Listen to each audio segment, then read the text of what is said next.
সম্মানিত উপস্থিতিবৃন্দ, mobile court পরিচালনা কার্যকর, নিয়মিত এবং দৃশ্যমান করা প্রয়োজন। অনেকগুলো ক্ষেত্রে, আমি ক্ষেত্রগুলো যেহেতু আগে আলোচনা করেছি সেজন্য সেখানে আর গেলাম না। বিশেষ করে এখন আরেকটি, আমাদের এই যে মিডল ইস্ট ক্রাইসিসের সময় এখন আরেকটি বিষয় আমরা জোর দিতে চাচ্ছি, সেটি নিশ্চয়ই ইনস্ট্রাকশন আপনাদের সকলের কাছে আছে। সেটি হচ্ছে সন্ধ্যা 7টার পরে আমরা চাইছি যে বিভিন্ন মার্কেট প্লেসগুলোতে যাতে বিদ্যুৎ ব্যবহার না হয়, এ ব্যাপারেও আপনাদেরকে একটু খেয়াল রাখা প্রয়োজন, খেয়াল রাখতে হবে। উপস্থিতিবৃন্দ,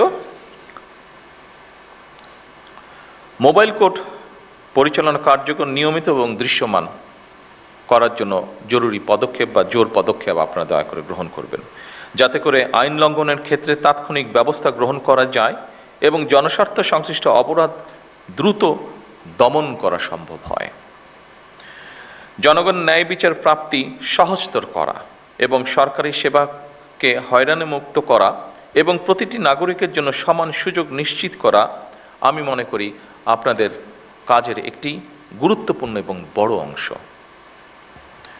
উপস্থিতিবৃন্দ, সরকারি কার্যালয়ে সেবা প্রার্থীরা যেন অপ্রয়োজনীয় হয়রানি না হয় কিংবা বিলম্ব বা অনিয়মের শিকার না হয়, দয়া করে সে ব্যাপারেও আপনাদেরকে কঠোর নজর রাখতে হবে। জনগণের যে কোনো ন্যায্য অভিযোগ গুরুত্ব সহকারে প্রতিকারের ব্যবস্থা দয়া করে আপনারা গ্রহণ করবেন। আইন শৃঙ্খলা পরিস্থিতি এবং মাদক নিয়ন্ত্রণ, সাম্প্রদায়িক সম্প্রীতি বজায় রাখা এবং বাল্য বিবাহ, নারী ও শিশু নির্যাতনের বিরুদ্ধে কঠোর ব্যবস্থা গ্রহণ করতে হবে, যেগুলো আপনাদের ক্যাপাসিটির মধ্যে আছে। বিশেষ করে আবারও আমি এখানে উল্লেখ করতে চাই, সাম্প্রদায়িক সম্প্রীতি, বাল্য বিবাহ, নারী এবং শিশু নির্যাতন, দয়া করে এই কয়টি বিষয় আপনারা আপনাদের ব্যক্তি অবস্থান থেকে দয়া করে পদক্ষেপ গ্রহণ করবেন। প্রশাসনিক অবস্থান আপনাদের আছে, তারপরে একজন মানুষ হিসেবে দয়া করে আপনারা এই বিষয়টিতে নজর রাখবেন না, আমি দৃঢ়ভাবে বিশ্বাস করি এটি। খাদ্যে ভেজালের বিরুদ্ধে কার্যকর ব্যবস্থা গ্রহণ একটি অত্যন্ত জরুরি বিষয়।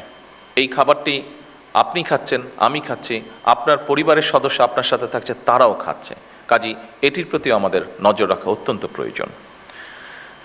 এ ব্যাপারে সামাজিক সচেতনতা বৃদ্ধি করা প্রয়োজন। স্থানীয় নেতৃত্বের সঙ্গে সমন্বয় এবং প্রোঅ্যাক্টিভ প্রশাসনিক ব্যবস্থা নিশ্চিত করার মাধ্যমে আমি মনে করি জনপ্রশাসনকে গণমুখী করা গেলে জনগণ সরকারের কার্যক্রমের সুফল থেকে নিশ্চয়ই বঞ্চিত হবে না। সম্মানিত উপস্থিতিবৃন্দ, রাজনৈতিক নেতৃত্বের পাশাপাশি সরকারের যাবতীয় গণমুখী উদ্যোগ বাস্তবায়নের জন্য সরকার জনপ্রশাসনের